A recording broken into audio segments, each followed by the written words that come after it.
Hello viewers, welcome back to our channel ticket counter. ఈ రోజు ఈ వీడియోలో 2023లో తమిళ లాంగ్వేజ్ లో రిలీజ్ అయిన ఒక డ్రామా మూవీ స్టోరీని చూద్దాం. ఈ మూవీ చాలా ఎమోషనల్ గా, రియల్ గా, ఇన్స్పైరింగ్ గా ఉంటుంది. ఆ మూవీ పేరే నాడు. ఈ మూవీలో చూపించిందంతా ఎక్కడో అక్కడ జరుగుతున్న రియల్ ఇన్సిడెంట్స్ లాగానే అనిపిస్తాయి. అందుకే ఎక్కడా మిస్ చేయకుండా చివరి వరకు చూడండి.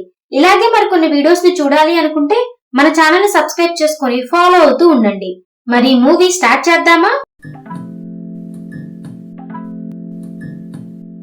మూవీ స్టార్ట్ అవగానే ఒక గ్రామం ఎత్తైన కొండల మీద ఉంటుంది.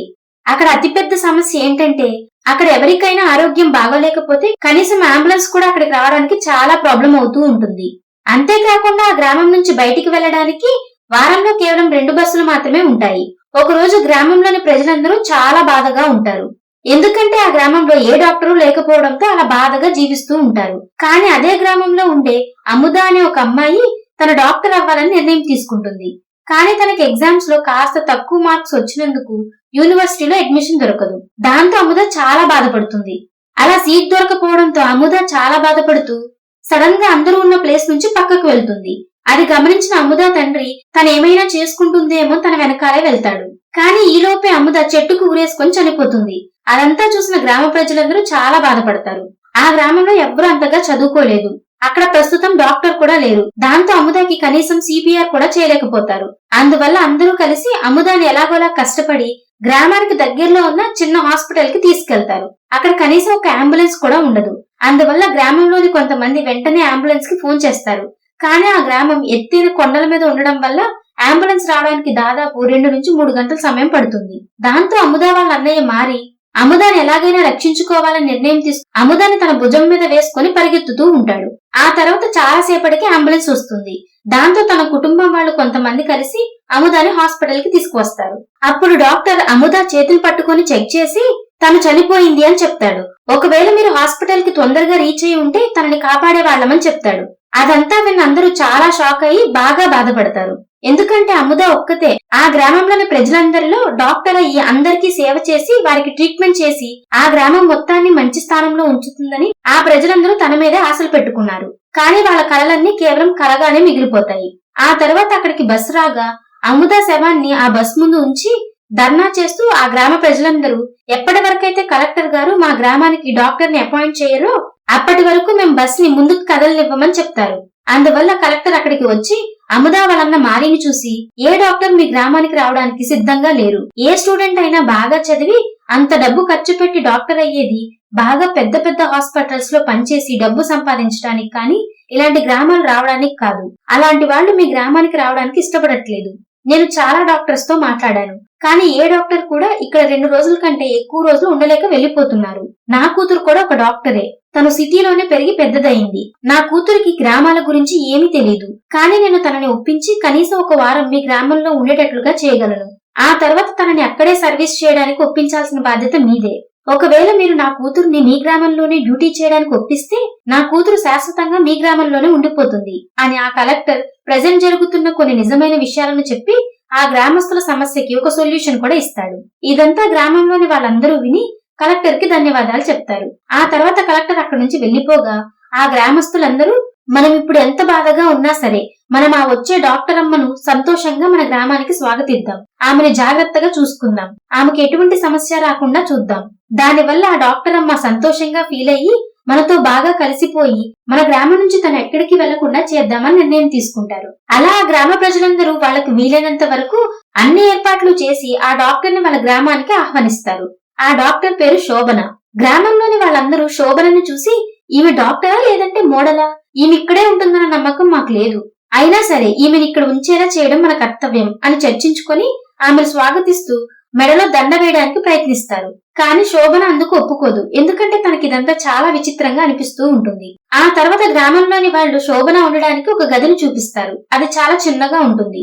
ఆ గ్రామంలోని వాళ్ళు శోభనకి ఏ ఫుడ్ అంటే ఇష్టమో అని తనని అడిగే ప్రయత్నం చేస్తారు.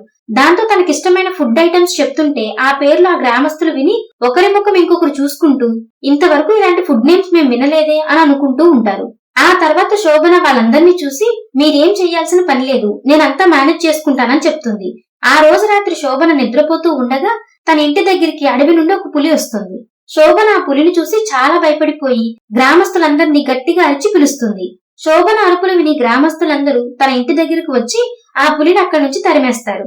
ఆ తర్వాత గ్రామస్తులు తనను చూసి, ఈ రోజు నుంచి గ్రామం నుంచి ఒకరు మీ ఇంటి దగ్గర కాపలా కాస్తారు, మీకే సమస్య ఉండదు అని చెప్తారు. ఆ మాటలు విని శోభన చాలా మంచిగా ఫీల్ అవుతుంది. ఆ తర్వాత రోజే ఆ గ్రామంలో మూసివేసి ఉన్న హాస్పిటల్ ని శోభన ఓపెన్ చేసి ఆ గ్రామంలో ఎంతమంది అనారోగ్యంగా ఉన్నారో అంతమందికి ట్రీట్మెంట్ చేయడం మొదలు పెడుతుంది. అంతేకాకుండా శోభనకి కాఫీ అంటే చాలా ఇష్టం. కానీ ఆ గ్రామంలో ఒక్కరికి కూడా కాఫీ చేయడం రాదు. అందువల్ల ఆ గ్రామంలోని ఒక పెద్ద మనిషి కొడుకు మురుగన్ అనే వ్యక్తి సిటీలో కాఫీ షాప్ రన్ చేస్తూ ఉంటాడు. ఆ తర్వాత మురుగన్ ని శోభన దగ్గరే ఉండి తనకు కాఫీ చేసి పెట్టాలని ఆ గ్రామస్తులందరూ మురుగన్ కి ఒక పని అప్పజెప్తారు. దాంతో మురుగన్ కూడా తన గ్రామ ప్రజల కోసం సిటీలో ఉన్న తన షాప్ క్లోజ్ చేయడానికి సిద్ధపడతాడు. ఎందుకంటే శోభన ఏ కారణం చేతైనా ఆ గ్రామం నుంచి వెళ్లాలి అనే ఆలోచన అస్సలు రాకూడదని వాళ్ళు అలా చేస్తూ ఉంటారు. ఆ తర్వాత రోజు ఒక మహిళ కొడుకు చెట్టుపై నుంచి కింద పడిపోయి స్పృహ కోల్పోతాడు. ఆ పిల్లవాడి తల్లి ఆ అబ్బాయిని హాస్పిటల్ దగ్గరకు తీసుకువస్తుంది. దాంతో వెంటనే శోభన ఆ అబ్బాయికి సిపిఆర్ చేసి తనకి స్పృహ వచ్చేలా చేసి ఆ తర్వాత ఆ అబ్బాయి ప్రాణాలను కాపాడుతుంది. ఈ విధంగా ట్రీట్మెంట్ ఇస్తూ ఉంటుంది. దాంతో అబ్బాయి పూర్తిగా కోలుకుంటాడు. ఇదంతా అబ్బాయి వాళ్ళమ్మ చూసి గ్రామస్తులందరితో, ఆ రోజు నా భర్త కూడా ఈ విధంగానే చెట్టు నుంచి కింద పడిపోయాడు. మన గ్రామంలో డాక్టర్ లేని కారణంగా నా భర్త ప్రాణాలు పోయాయి. ఈ రోజు అదే విధంగా నా కొడుకు చెట్టు మీద నుంచి కింద పడ్డాడు. కానీ ఇప్పుడు శోభన డాక్టర్ ఇక్కడ ఉంది కాబట్టి తను నా కొడుకును కాపాడగలిగింది. మనం చాలా రోజుల నుంచి డాక్టర్ కావాలని అడుగుతూనే ఉన్నాం. చివరిగా దేవుడు మన మాటలు విని శోభనాన్ని ఇక్కడికి పంపించాడు. కాబట్టి ఎట్టి పరిస్థితుల్లో శోభన ఇక్కడి నుంచి వెళ్లిపోకుండా మనం జాగ్రత్తగా చూసుకోవాలని చెప్తుంది. అది విన్న గ్రామస్తులందరూ కలిసి మారిని చూసి శోభనకి ఏమిష్టమో తెలుసుకుని తనని బాగా చూసుకోమనే పనిని తనకు అప్పచెప్తారు. దాంతో మారికి శోభనకి పార్టీ ఇంకా డాన్స్ అంటే చాలా ఇష్టమని తెలుస్తుంది. దాంతో గ్రామస్తులందరూ కలిసి ఒక జంటకి పెళ్లి చేయాలని నిర్ణయం తీసుకుంటారు. ఈ విధంగా డాన్స్ ఇంకా పార్టీని మొదలు పెడతారు. శోభనకు కూడా అదంటే చాలా ఇష్టం కాబట్టి ఆమె కూడా చాలా సంతోషంగా ఫీల్ అవుతుంది. కానీ ఆ పెళ్లి కొడుకు ఏజ్ 18 సంవత్సరాల కంటే చాలా తక్కువ అని శోభనకి తెలుస్తుంది. అది తెలుసుకున్న శోభన పెళ్లిని ఆపేస్తుంది. అంతేకాకుండా గ్రామస్తులను చూసి అబ్బాయికి పెళ్లి చేయాలంటే కనీసం ఏజ్ 21 ఉండాలని చెప్తుంది. శోభన మాటలు విన్న గ్రామస్తులందరూ అర్థం చేసుకుని ఈ రోజు నుంచి మైనర్ అమ్మాయిలకు గాని అబ్బాయిలకు గాని పెళ్లి చేయం, కనీసం దీని గురించి ఆలోచించమని చెప్పి శోభనకి ప్రామిస్ చేస్తారు. దాంతో శోభన చాలా సంతోషంగా ఫీల్ అవుతుంది. ఈ విధంగా శోభన ఆ గ్రామానికి వచ్చి ఒక వారం పూర్తవుతుంది. అందువల్ల తను అక్కడి నుంచి తిరిగి వెళ్లడానికి వాళ్ళ నాన్నకి ఫోన్ చేసి ట్రాన్స్ఫర్ ఆర్డర్ అడుగుతుంది. అప్పుడు శోభన వాళ్ళ నాన్న తనతో, నువ్వు ఇంకొన్ని రోజులు అక్కడ ఉండాల్సి వస్తుంది, లేదంటే గ్రామంలోని వారందరూ చాలా బాధపడతారని నచ్చజెప్తాడు. వాళ్ళ నాన్న మాటలు విని శోభన కోప్పడి, నాన్న నేను ఇక్కడ ఎలా ఉండగలను అని అంటుంది. అప్పుడు ఆమె దగ్గరికి రమణ అనే వ్యక్తి వచ్చి తనను చూసి, నీకు తెలుసా, ఇంతకు ముందు నేను ఫెర్టిలైజర్స్ అమ్మే పనిని చేసుకుంటూ ఉండేవాడిని. కానీ ఆ ఫెర్టిలైజర్స్ లో ఉండే కెమికల్స్ చాలా పాయిజనస్ అవడం వల్ల పొలాలు పాడవడమే కాకుండా ప్రజలందరూ కూడా అనారోగ్యానికి గురవడం మొదలైంది. ఇక్కడ ఉన్న డాక్టర్ నన్ను ఆ ఫెర్టిలైజర్స్ యూజ్ చేయొద్దని నాకు చాలా సార్లే వార్నింగ్ ఇచ్చాడు. కానీ నేను అతని మాటలు వినలేదు. నేను చేసిన తప్పు వల్ల నా భార్య అలాగే గ్రామంలోని కొంతమంది చనిపోయారు. ఇంత జరిగాక నేను చేసింది తప్పు అని డాక్టర్ ని క్షమాపణలు అడగడానికి వెళ్ళాను. కానీ ఆ డాక్టర్ కూడా చనిపోయాడని నాకు తెలిసింది. అందువల్ల నేను చేసిన తప్పుకి చాలా బాధపడి దానికి పశ్చాత్తాపంగా నా ఆస్తిని అమ్మి ఈ హాస్పిటల్ ని కట్టించాను. కానీ ఏ డాక్టర్ కూడా ఈ హాస్పిటల్ రావడానికి సిద్ధంగా లేరు. కారణం ఏంటో నాకు తెలీదు. అందువల్లే ఒకసారి ఈ గ్రామం గురించి ఆలోచించండి. కనీసం ఒకే ఒక్కసారి ఆలోచించి చూడండి. నేను బలవంతంగా మిమ్మల్ని ఇక్కడైతే ఆపలేను. దయచేసి ఇక్కడున్న ప్రజల గురించి ఆలోచించండి అని చెప్పి వెళ్లిపోతాడు. ఇదంతా విన్న శోభనకి బాధ కలిగి తను అక్కడే ఉండాలి అనుకుంటుంది. ఆ తర్వాత శోభన రమణ్ ని హాస్పిటల్ కి తీసుకువచ్చి చెకప్ చేస్తుంది. ఎందుకంటే చాలా రోజుల నుంచి రమణ్ కి హెల్త్ ఇష్యూస్ ఉంటాయి. ఆ తర్వాత రమణ్ కి బ్లడ్ టెస్ట్ చేయించి శోభన రిపోర్ట్స్ చూసి చాలా బాధపడుతుంది. ఆ బ్లడ్ టెస్ట్ రిపోర్ట్స్ లో రమణ్ కి క్యాన్సర్ ఉందని తెలుస్తుంది. ఆ తర్వాత రమణ్ కి క్యాన్సర్ మెడిసిన్ ని రాసిస్తుంది. అంతేకాకుండా శోభన రమణ్ ని చూసి, మీరు టెన్షన్ పడాల్సిన అవసరం లేదు, మీకు క్యూర్ అయ్యే వరకు నేను ఇక్కడి నుంచి ఎక్కడికి వెళ్ళనని చెప్తుంది. ఆ మాటలు విని రమణ్ చాలా సంతోషంగా ఫీల్ అవుతాడు. ఆ రోజు రాత్రి శోభన మారిని చూసి, ఈ ఊళ్ళో వల్ల ఎవరైనా డాక్టర్ చదవాలని ఆలోచించడం లేదా అని అడుగుతుంది.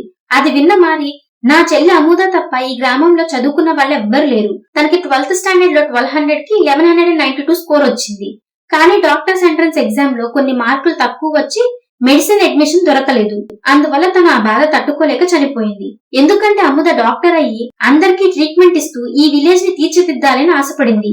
కానీ తనకి అడ్మిషన్ దొరకలేదని తెలిసి తన ఆశ తీరదనే ఆలోచనే భరించలేక ఆత్మహత్య చేసుకుంది అని శోభనకి చెప్తాడు. ఇదంతా విన్న శోభనకు కూడా బాధేస్తుంది. ఆ తర్వాత రమణ్ ఆరోగ్యం చాలా పాడైపోతుంది. అందువల్ల రమణ్ అందరినీ చూసి, ఒకవేళ నేను చనిపోతే నన్ను ఎక్కడో ఒక చోట పాతి పెట్టేయండి, శోభనకి మాత్రం ఈ విషయం చెప్పొద్దు, ఎందుకంటే శోభన నాకు బాగా అయ్యేంత వరకు తను ఇక్కడ నుంచి వెళ్ళను అని నాకు ప్రామిస్ చేసింది. ఒకవేళ నేను చనిపోయిన శోభనకి తెలిస్తే తను ఇక్కడ నుంచి వెళ్లిపోతుంది అని అంటాడు. ఇదంతా విన్న మారి బాగా ఏడుస్తాడు. ఆ తర్వాత మారి తన తండ్రైన రమణ్ని చూసి, ఏదేమైనా నేను ఇక్కడ శోభనను ఉంచడానికి చాలా ప్రయత్నిస్తాను అని రమణ్ కి ప్రామిస్ చేస్తాడు. దాంతో ఆ మాటలు విన్న రమణ్ తన తుది శ్వాసను విడుస్తాడు.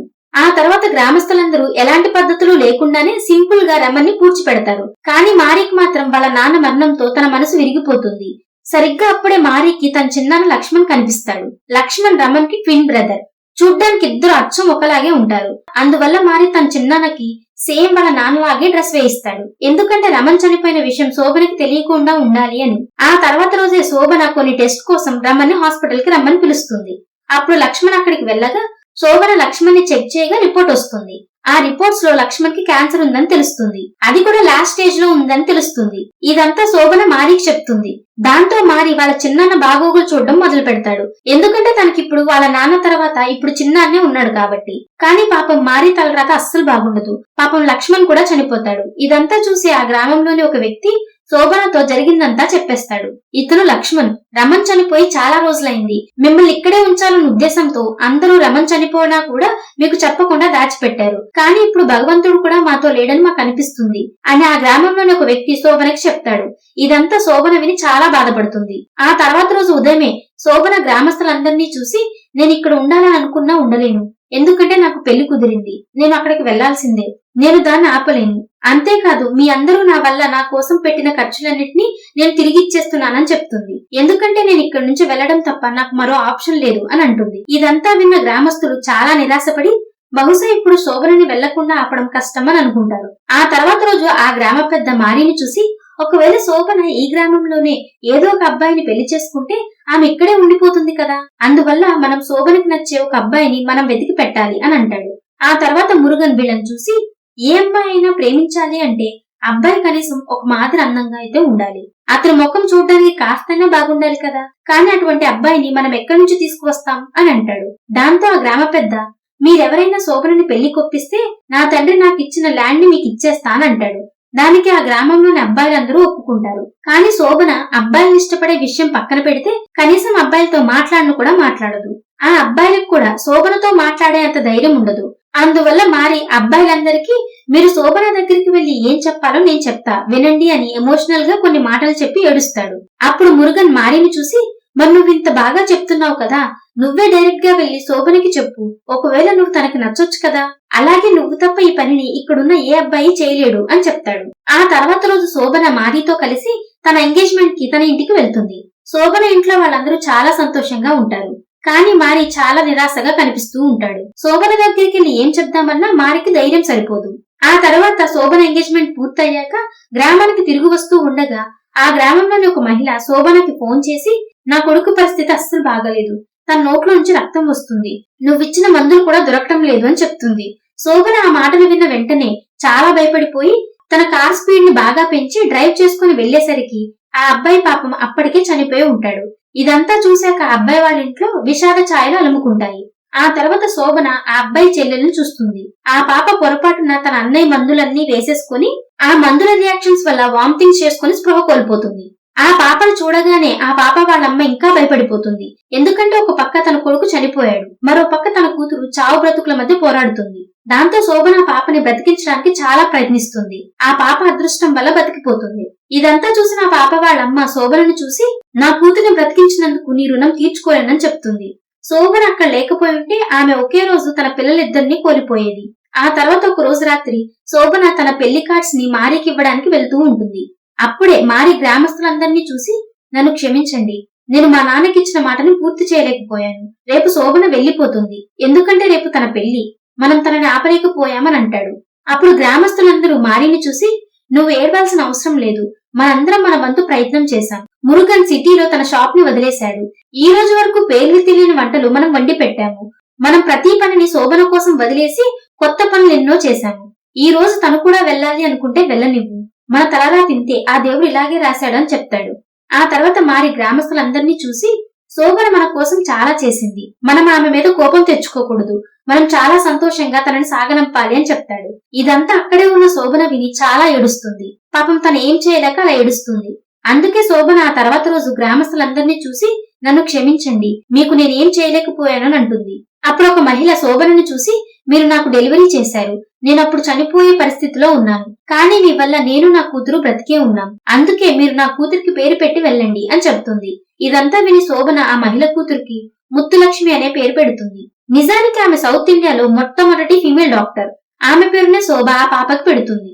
ఆ తర్వాత శోభన బాధపడుతూ అందర్నీ అక్కడే వదిలేసి నిరాశగా ఆ గ్రామం నుంచి పర్మనెంట్ గా వెళ్లిపోతుంది.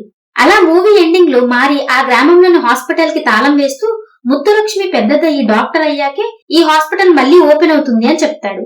అప్పుడే నేను మా నాన్నకిచ్చిన మాట నెరవేరుతుంది అని మారి చెప్పి చాలా బాధగా నిరాశతో వెళ్లిపోతాడు. సరిగ్గా అక్కడితో ఈ మూవీ అయిపోతుంది. ఈ మూవీ మీకు ఎలా అనిపించిందో కామెంట్ చేసి చెప్తారు కదూ. మీరు చేసే కామెంట్స్, లైక్స్ అండ్ సబ్స్క్రిప్షన్స్ మాకు నెక్స్ట్ వీడియో చేయడానికి ఎంతో ఎంకరేజ్మెంట్ ని ఇస్తాయి. ఈ మూవీ అమెజాన్ ప్రైమ్ లో స్ట్రీమ్ అవుతూ ఉంది. ఈ వీడియో కనుక మీకు నచ్చినట్లయితే మీ ఫ్రెండ్స్ అండ్ ఫ్యామిలీతో కూడా షేర్ చేసుకుని సపోర్ట్ చేస్తూ ఉండండి. Thank you everyone for watching.